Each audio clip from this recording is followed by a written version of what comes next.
Good afternoon to you. It must be 12 o'clock noon on the East Coast because it's time for Hardison's Tips. I'm your host, Brandon Hardison. My students are having lunch and I choose to help you out. If you're a new salesperson, maybe you have been around a while and looking for a different wrinkle.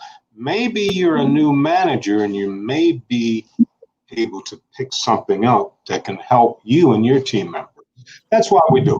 So without any further ado, here's my issue for today. Based on NADA statistics since COVID, a whole lot of people naturally are afraid to come into the dealership. They go on the website, naturally they go to the phone, and everything goes downhill. 67, and I'm reading it from NADA, 67% of the people say they're too scripty, or 92% say that people can't hold a conversation.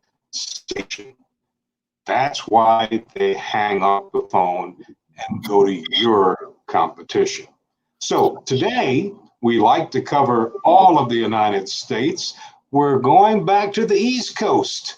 Going back to New Jersey, my home state, and we're proud to have with us Anthony Alagona, and he is a BDC guru. So, Anthony, tell us about yourself. How are you, sir?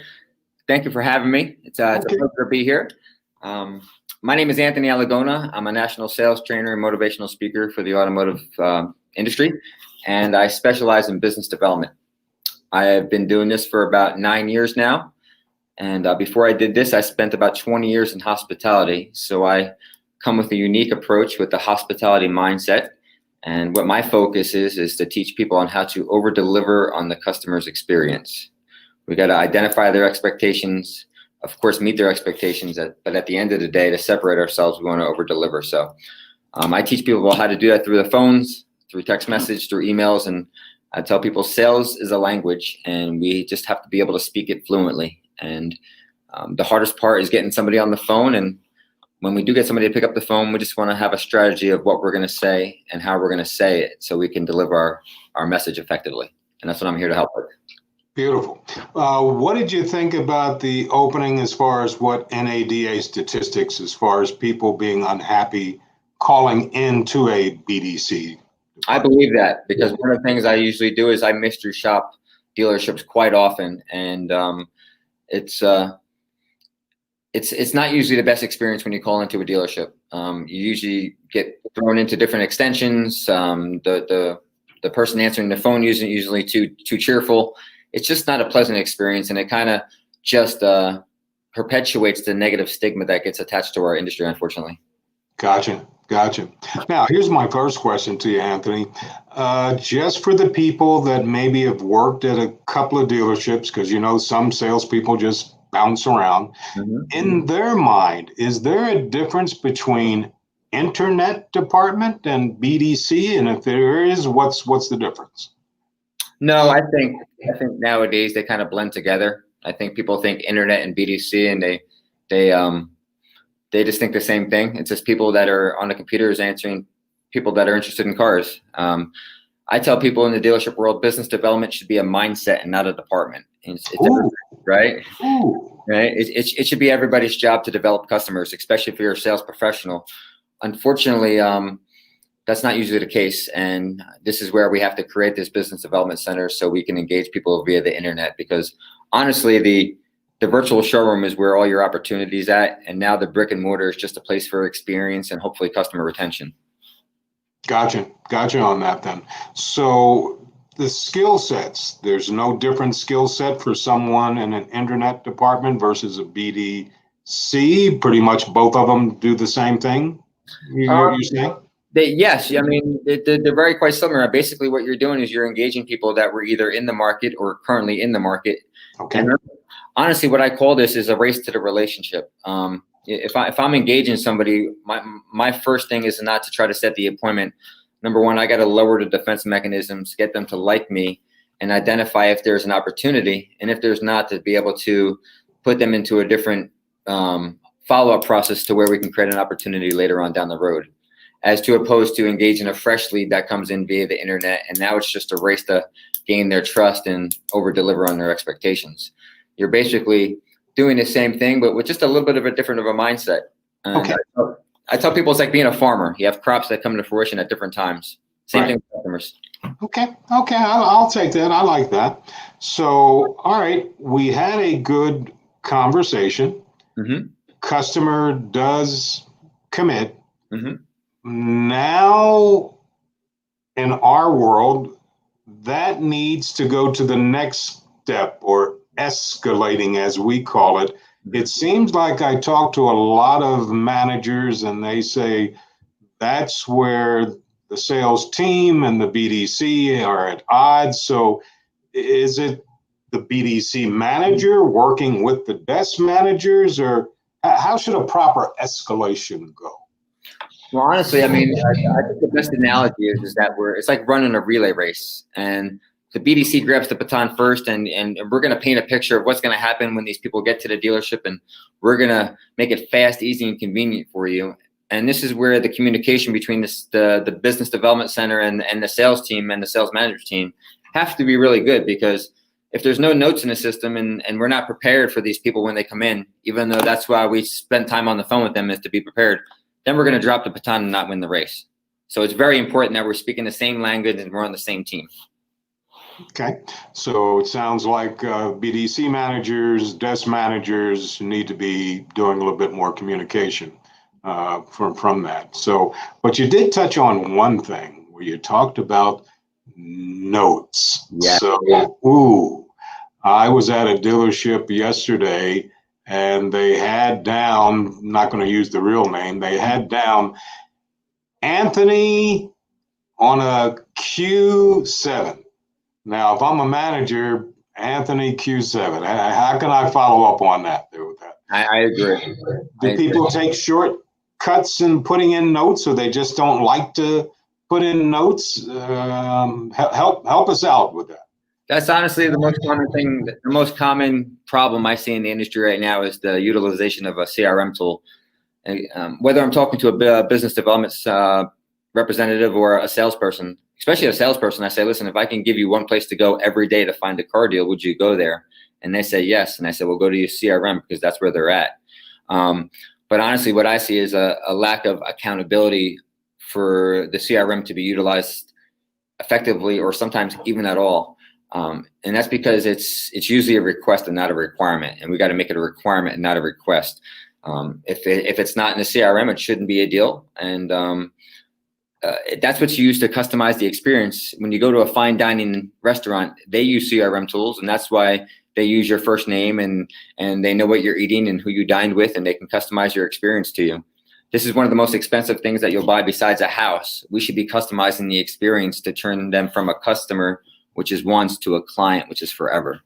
You did mention about the large investment that they do have to put up front. So it is a big decision. So here's the next thing that I hear from a lot of managers and salespeople. The appointment. When's the perfect time to ask for the appointment? I know where I'm at. I do mystery shopping also. And we still have some old school dealerships, after they welcome you to the dealership, the next thing out of their mouth, let's run a credit app. Yeah. So on the phone, are we immediately saying, thank you for calling our dealership, let's set an appointment, or how should that work? No, but I mean, no, you shouldn't, because honestly, those are the appointments that don't show up anyway. Sometimes people set appointments just to get you off the phone. I don't believe that you're in the right to ask for the appointment until you kind of create some rapport, give some value to the conversation, over deliver on the information that they're requesting, paint the picture that you're there to be there. See, what I like to tell people is that, hey, I tell my people to identify themselves on the phone, either as a client care manager or a vehicle concierge. My job is to give you information about the vehicle, and at the end of the day, ensure that your next car buying experience is your best car buying experience. And the way to do that is to identify what's important to them and look through their lens when they're asking about price or they're asking about trade-in, and to try to paint the picture that's going to appease them and make them feel good about what you're saying. Okay, I like that. And let me stick on that vein because I heard it come out of there. So some BDC managers, not saying the ones that you deal with, but some BDC managers and general managers, they don't want their people giving a price. If you want the best price, you got to show up. If you got to show. Is that old school? Should that go away now, or what's your thoughts? Well, I tell dealers, I say, listen, how would you feel if you called me up for training and you asked me my price and I said I'll give you the invoice after I'm done training? You wouldn't feel too good about that. Price isn't an objection; it's an expectation. You would never buy a 50-inch TV without looking for the sticker at the bottom. And instead of trying to overcome a price objection, realize that they clicked on your lead for a reason because it was a good price. Ask them if they've seen a better price somewhere else, but also paint the picture is that we use highly intelligent software that prices our vehicles and takes it in comparison to our competition multiple times a day. Show them that that they're priced that way for a reason, and that we don't use our second best price and put it online. And try to dig into what's it making them. Usually they're more worried about the payment and not the price, right? So let's kind of have a conversation saying, listen, if it's about price, we use software that prices our vehicles for us. If you've seen it cheaper somewhere else, let me know. I can bring that to my management team. But out of curiosity, have you seen it cheaper somewhere else? Most likely it's going to be no. And then you can say, okay, well, is there a price that you would like me to go to my management team with? I don't mind bringing an offer to the table. And to find out why they're asking for a better price, because usually it's just because they have nothing to lose. Okay. I like that. That's kind of different. Hopefully people are taking notes on that one. I like that. How about this? And this happens a lot. Online at Anthony's dealership, I see a vehicle, I see a price. I keep it in my mind. I set the appointment. I go through the little bond and rapport and your questions just to confirm it's the right vehicle. And after you've done maybe your walk around or a somewhat decent demo ride, and it's time for you to present me with some numbers, and I notice there's some add-ons and paint sealant, protect. Where'd that come from? It wasn't on your website. Have you ran into that, or what's your suggestion? I do run into that, and that's a very uncomfortable situation, and that's where someone from the management team has to be almost like a go-between, so to speak, with the department. Somebody that can take the TO right away to explain those fees, because I don't really put that on the BDC to try to break down those fees, especially if they're kind of hidden. If they're hidden on the website, they're hidden for a reason, and I don't believe it's the BDC's I don't believe the BDC personnel should have the right to answer those questions, so to speak. I think that should come from a management to explain them or break them down, because they understand it. The BDC doesn't really understand it. Okay. From you working in New Jersey, I know you're close to New York, Pennsylvania, so I don't know, you probably go to other states. Have you seen any dealerships that on their website, they also have the addendum, so the final price is the final price already there? Does that make it smoother? Usually it does. Absolutely. It's the expectation of knowing what you're going to pay. Remember, when people are car shopping, they're going in with their guard up. It's not a fun process. Even if you have a lot of money in the bank and you have a perfect credit score, you're still usually looking for somebody in the car business to take you there and kind of make the process easy. So their guard is up. And if one of the hardest things to do is to find the final price, it just becomes that much more frustrating and that much more harder to hold gross, honestly. Gotcha. Based on your experience, Anthony, is this a place, maybe if I'm looking for a career change, I don't know if I want to go on the sales floor, let me test it out in the waters with the BDC? Or is it better just to have a pure phone expert who came from answering phone in their previous job? Would that be a better fit for a BDC or an internet? Well, I'll tell you what, I've seen all different types of people be good at for the BDC. In sales, there's a couple of my really close clients. What they do is if you're going to go in sales, you spend at least 30 to 60 days in the BDC first, because you want to come out with that business development mindset. You want to be able to proactively create opportunities for yourself. That's the difference between a sales professional and a salesperson. But what I've noticed as far as working and trying to work with people that become really good in the BDC is that I've pulled from the hospitality industry because they deal with people a lot. But what I'm really looking for is what one of my dealers kind of impressed upon me is I'm looking for somebody that's just a nice person and then has good work ethic. And if you have those two qualities, I can teach you everything else. And I say the main thing is you have to like people. If you want to be successful with anything in life, you have to be successful with people, because that's how you become successful. And I believe in the BDC, you have the very best opportunity because you're making the first impression for the dealership besides the website. And you're speaking to the customer before anybody else gets to them. And if you can earn that trust, most of the time they're going to be disappointed understanding that you're not selling the car. They're going to be like, what do you mean, Anthony, you're not selling me the car? Oh, you just sent me the appointment? You get so much trust, and then they become disappointed that you're not finishing the job for them. Now, does that happen a lot? Because I know there used to be a model with whoever you talk to on the phone, they would go on with their talk track and say, I will meet you and we will go over. So that's pretty much gone. BDC people should say, okay. Pretty much gone usually. Was there any reason for that? Was there too much confusion or something with pay or something when they separated it?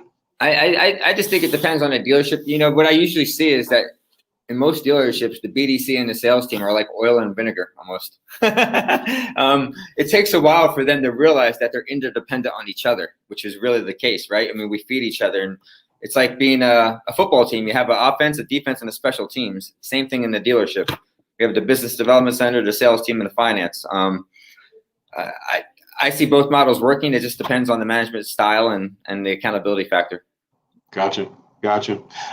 From your experience, I'm a personable, very nice, but I do have problems with command of the English language. And I'm going back to that NADA report with that.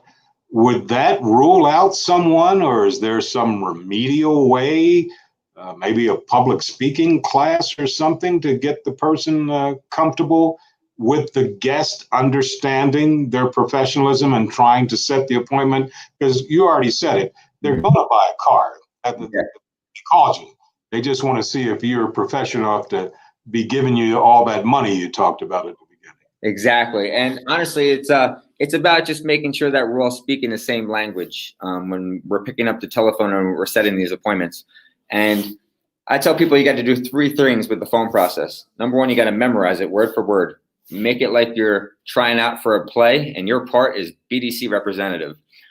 Then you gotta internalize it, and you got to know it like it's your ABCs or like the Pledge of Allegiance that you can say without thinking.